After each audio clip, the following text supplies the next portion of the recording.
Baik, assalamualaikum warahmatullahi wabarakatuh. Selamat malam semuanya. Yang saya hormati Bapak dan rekan-rekan yang sudah datang pada kesempatan malam hari ini. Puji syukur alhamdulillah kita berikan kepada junjungan kita Allah Subhanahu wa taala sehingga pada kesempatan malam hari ini kita bisa berkumpul untuk kegiatan penyuluhan yang akan dilaksanakan nantinya. Lalu selawat salam senantiasa kita sanjungkan kepada junjungan kita Nabi Muhammad sallallahu alaihi wasallam. Semoga dengan ridho dan karunia-Nya kita bisa melaksanakan acara hari ini dengan lancar sampai akhir. Izinkan saya memperkenalkan diri. Nama saya Anas Solinas selaku mahasiswa dari Teknologi Benih dari kampus Purbatang 5 yang pada kesempatan kali ini akan melaksanakan penyuluhan dengan judul pengenalan dan pengetahuan terkait benih, yaitu benih padi Inpari IR Nutrizing. Sebelumnya pada benih Inpari IR Nutrizing ini sudah saya konsultasikan kepada salah satu tokoh masyarakat di Mirikerep, yaitu tokoh masyarakatnya adalah salah satunya yaitu Pak Isanuddin. Beliau menghendaki bahwa benih padi Inpari IR Nutrizing ini memang salah satu benih yang baru yang belum diadopsi banyak oleh masyarakat khususnya di Mirikerep. Padahal banyak sekali benih-benih baru dan juga benih IR Nutrizing ini salah satu benih yang memang potensial lah, karena dilihat dari kondisi lingkungan sekarang yang perlu juga adaptif dan produktif.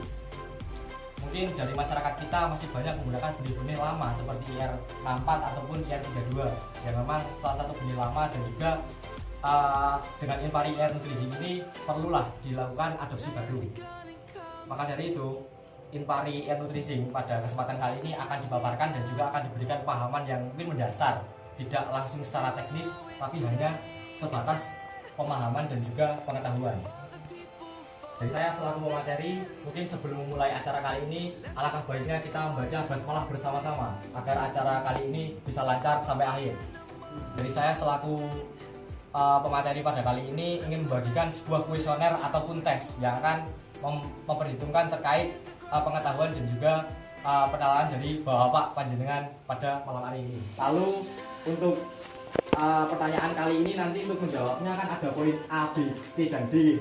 Bisa nanti dilingkari saja. Dari pre-test sudah selesai, mungkin dilanjutkan untuk pemaparan materi dari Inpari IR Nutrizing. Awali dari IR Nutrizing ini, sejarah awalnya itu dimulai di mana varietas ini dilepas tahunnya itu di tahun 2019 melalui SK Kementerian Pertanian nomor 168 garis miring HK 540 garis miring C garis miring 01 garis miring 2012 untuk tujuan yaitu potensi untuk pencegahan stunting.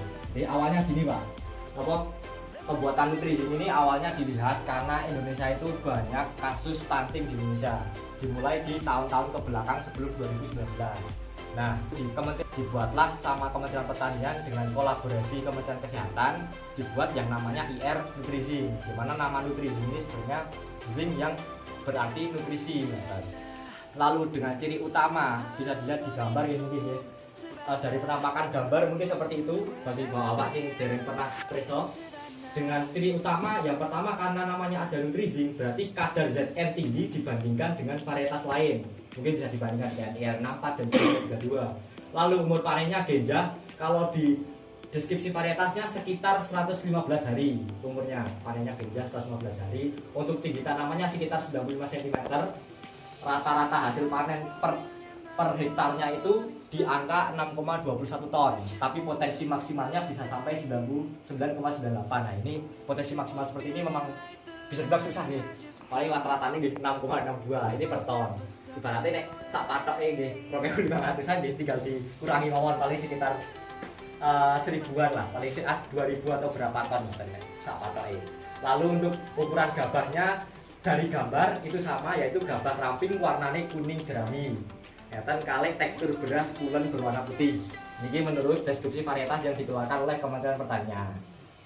Karena ada suatu kondisi di mana stunting ini adalah gangguan pertumbuhan dan perkembangan anak yang ditandai dengan tinggi badan yang jauh di bawah standar usianya.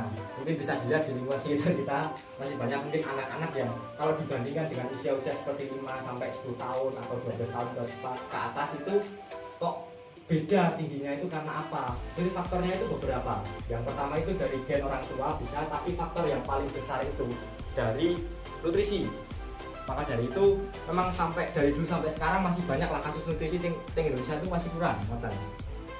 Bahkan di data Kementerian Kesehatan itu terhitung di tahun 2023 itu mencapai 21,5%. Ibaratnya yang misalkan nonton 1 juta orang di Indonesia, berarti ada 200.000 orang niku stunting, sing cah cilik niku nggih ngapunten ngekonten lah bahasanya ngapunten sih. Lalu mulai keluarnya nutrisi niki bisa turun sebanyak di 2% turunnya, karena memang adopsi dari benih nutrisi ini masih belum banyak. Awalnya yang diadopsi itu masih di kasus stunting di Bone, Balongan Bone itu di sekitar Kabupaten Gorontalo. Di Cikal Bakal Roswati Agus Kepala Dinas. Jadi awalnya itu dari Bapak Agus membuat ini di Balai Penerapan Standar Instrumen Pertanian Gorontalo, memperkenalkan varietas padi impari IR Nutrisi. Nah, baru digalakkan awal-awalnya di Gorontalo. Mungkin di daerah memiliki masih jarang, terutama atau beberapa bapak mungkin sudah dengar pun belum bisa adopsi lah di Jawa ini. Padahal kasus stunting banyak terus. Nah, manfaatnya dari benih kita ini, dari benih IR Nutrisi ini, yang pertama dari kadar gizinya tinggi bisa mencegah stunting. Lalu dari produktif dan adaptif ini maksudnya adalah di lahan yang memang adopsi benihnya masih kurang. Kebanyakan petani kan sekarang nih, mungkin panjenengan bahkan masih pakai IR 32 sampai IR 64. Mau ganti ke sini kan pasti bertanya-tanya, mending ke 32, mending ke 64 ya, jelas hasilnya apa loh. Cuma di sini memang dibuat gimana caranya biar bisa adaptif, biar bisa nih paling enggak kalau petani mau nyoba nggak menggantikan benihnya KIR ini, paling enggak juga bisa mengikuti lah perkembangannya, enggak jauh-jauh banget dari hasilnya yang kedua. Walaupun gitu paling enggak dari bapak semuanya memang masih senang ini produk ini. Lalu untuk tujuan jangka panjangnya sebenarnya ke ini nih, ke poin keempat, yaitu mendukung ketahanan pangan dan juga perbaikan gizi. Karena mungkin pas zaman Pak Prabowo sekarang ini masih gencar-gencarnya bahwa ngetes swasembada pangan. Nah ini sebenarnya buat ketahanan pangan ini salah satunya juga ke program ini penggunaan IR Nutrisi juga. Nah, akses produknya itu didapatkan dari mana sih? Yang pertama, karena ini keluarnya dari kolaborasi antara Kementerian Kesehatan kali Kementerian Pertanian, berarti ini bisa dikeluarkan dari Kementerian Pertanian. Biasanya Kementerian Pertanian nanti turun-turunnya ke balai-balai lah, balai-balai pusat seperti ini memiliki BPMS mungkin, ataupun balai-balai misal daerah pemerintah daerah, nah itu bakal turun lah produk niki tinggal penyuluh nanti turun ke Gapoktan atau Kopoktan atau KTNA atau sebagainya, baru memperkenalkan. Mungkin kalau kasusnya kemarin dari Pak Bayan nih, ini memperkenalkan ke Pak Soleh. Nah itu harusnya sebelum ke Pak Bayan awalnya dari kementerian dulu, kementerian mungkin turun ke pemerintah provinsi dulu, baru turun ke Pak Bayan, baru ke Pak Soleh. Awalnya memang alurnya agak panjang, tapi memang seperti itu harus akses produknya. Lalu yang kedua di Dinas Pertanian dan Pengembangan Pertanian Daerah, dan yang ketiga yaitu melalui kerjasama ini memang lembaga luar negeri bisa dibilang. Dan kalau ini akses yang mungkin susah didapat, jadi akses yang paling mudah didapat ya dua aspek ini, dari Kementerian Pertanian juga Dinas Pertanian dan juga Pengembangan Pertanian Daerah. Lalu untuk IR Nutrisi ini saya cari-cari kemarin Pak, maksudnya kemarin kan Pak Bayan pernah bilang ke saya kalau ini udah dipakai di Secang itu oleh Pak Soleh, tapi di Magelang ada nggak sih? Ternyata ada nih. Menurut Dinas Pertanian Pangan Kabupaten Magelang, pemakaian IR Nutrisi di Magelang ini bukan hanya sebagai varietas pertanian, tapi juga sebagai upaya intervensi gizi. Intervensi gizi adalah pemenuhan gizi di masyarakat. Lalu pengembangan melibatkan kerjasama antar pemerintah desa ini ternyata dilaksanakan di Desa Gandusari. Desa Gandusari ini melaksanakan, yaitu yang awalnya itu diprakarsai oleh BPP, Balai Penyuluhan Pertanian di Desa Gandusari, lalu bekerjasama dengan kelompok tani daerah situ.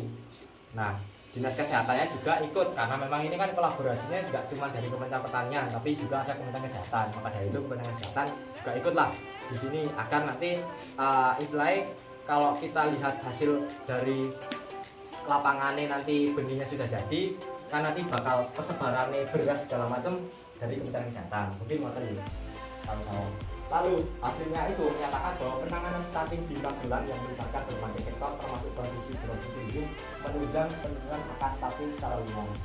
Dan kemarin setelah wawancara dengan Pak Bayu juga, ternyata Desa Mirgerep ini dan Desa Madasari ini tergolong desa yang paling banyak angka stuntingnya.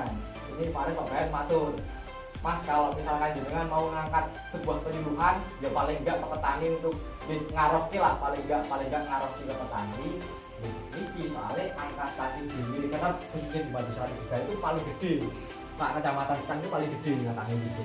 Berarti kan bisa dilihat di lingkungan kita tuh masih kekurangan nutrisi, masih kurang gizi. Kalau kita lama-lama beli obat, beli suplemen kan mahal ya Pak ya. Nah paling gampang ya mungkin salah satunya pakai nutrisi ini. Apakah bisa langsung dipakai apa enggak nih? Ini perlu adopsi yang mungkin berkepanjangan, jadi nggak bisa apakah dari saya bisa langsung tanam kan belum tentu. Mungkin nanti akan adanya kerjasama dengan penyuluhan lagi, adanya nanti bantuan benih yang gratis dari BPP ataupun KTNA yang lain kan bisa seperti itu.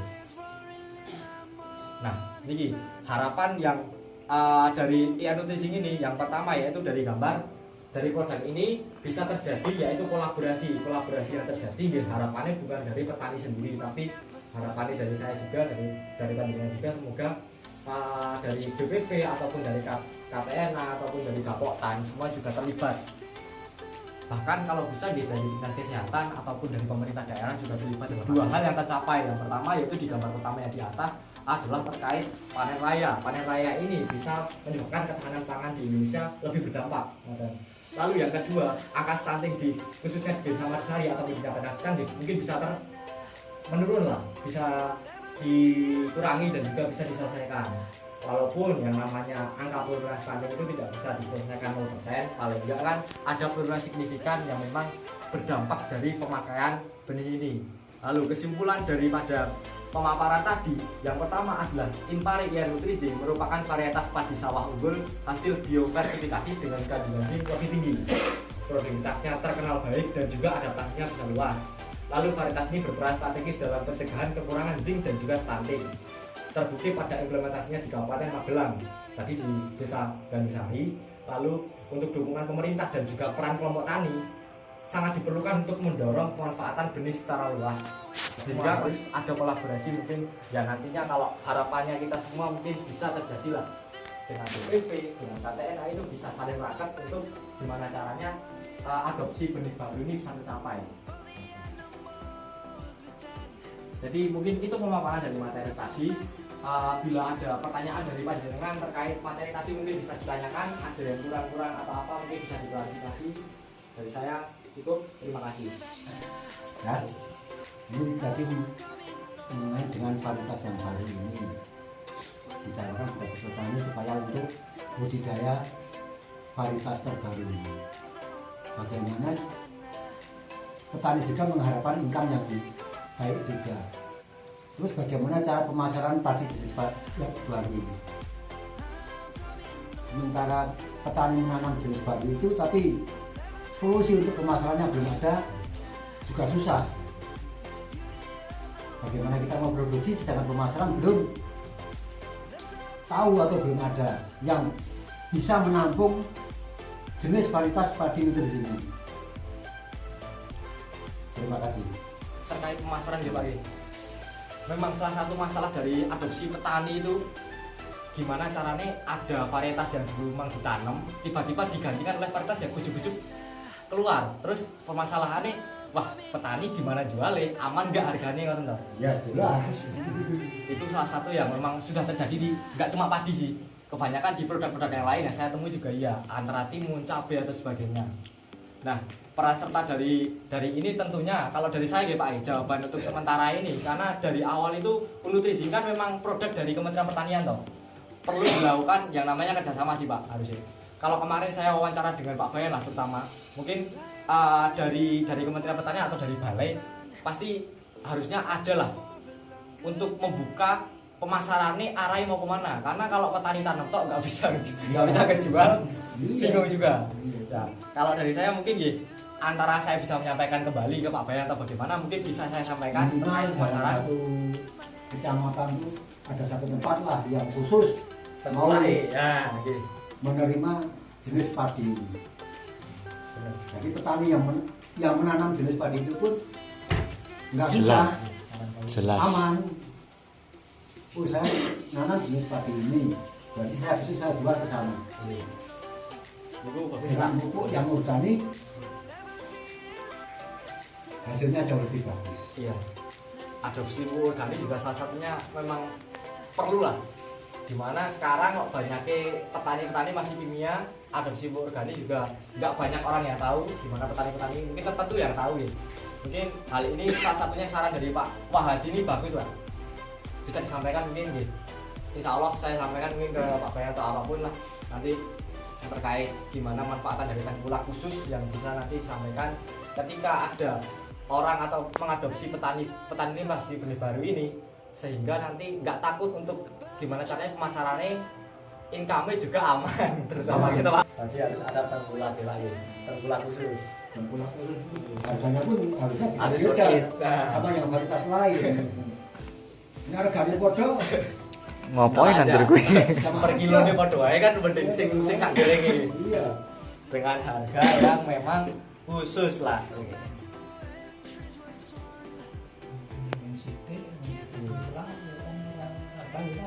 Bener ini. Mantan lah, yang lain mungkin dari Bapak mungkin saran ataupun pertanyaan lah. Bisa lah terkait bahas ini, mungkin ada beberapa yang mau dibenarkan dari siapa yang juga. Atau dari Pak Sula yang pernah merasakan ada kekurangan apa Pak kemarin Pak? Ya nih hasilnya impari nutri itu hasilnya memang hasilnya enak, tapi hasilnya kurang maksimal. Tanamannya terlalu pendek, sekitar tanamannya pendek sekitar 60 cm dengan Tinggi 60 cm.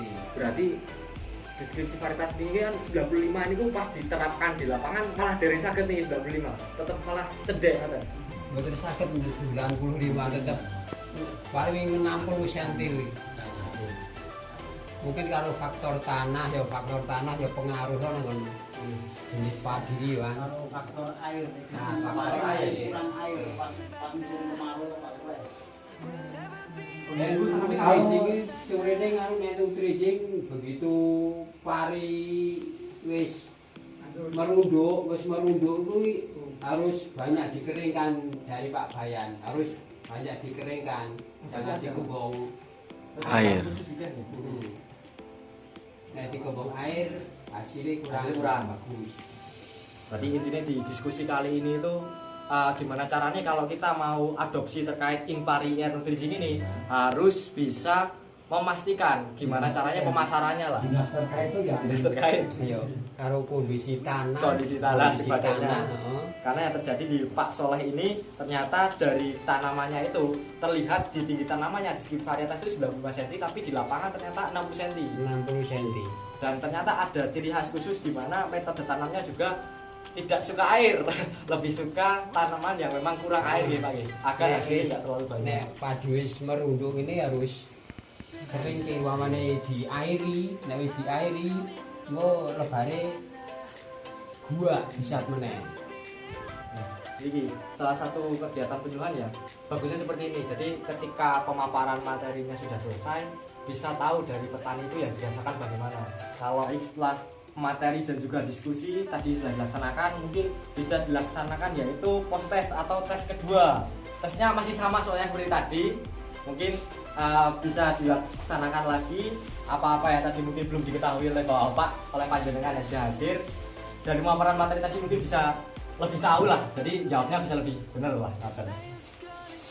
Benar Pak, mungkin bisa dibagi lagi Pak.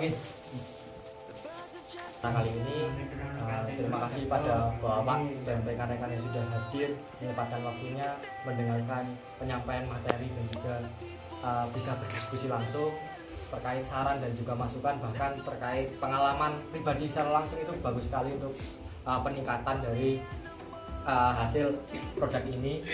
Terutama dari saya mungkin masih banyak kekurangan dalam membimbing Bapak dan juga membersamai Bapak pada kesempatan malam kali ini. Bila ada kekurangan dan juga penyampaian dalam acara kali ini, saya mohon maaf. Saya tutup. Wassalamualaikum warahmatullahi wabarakatuh.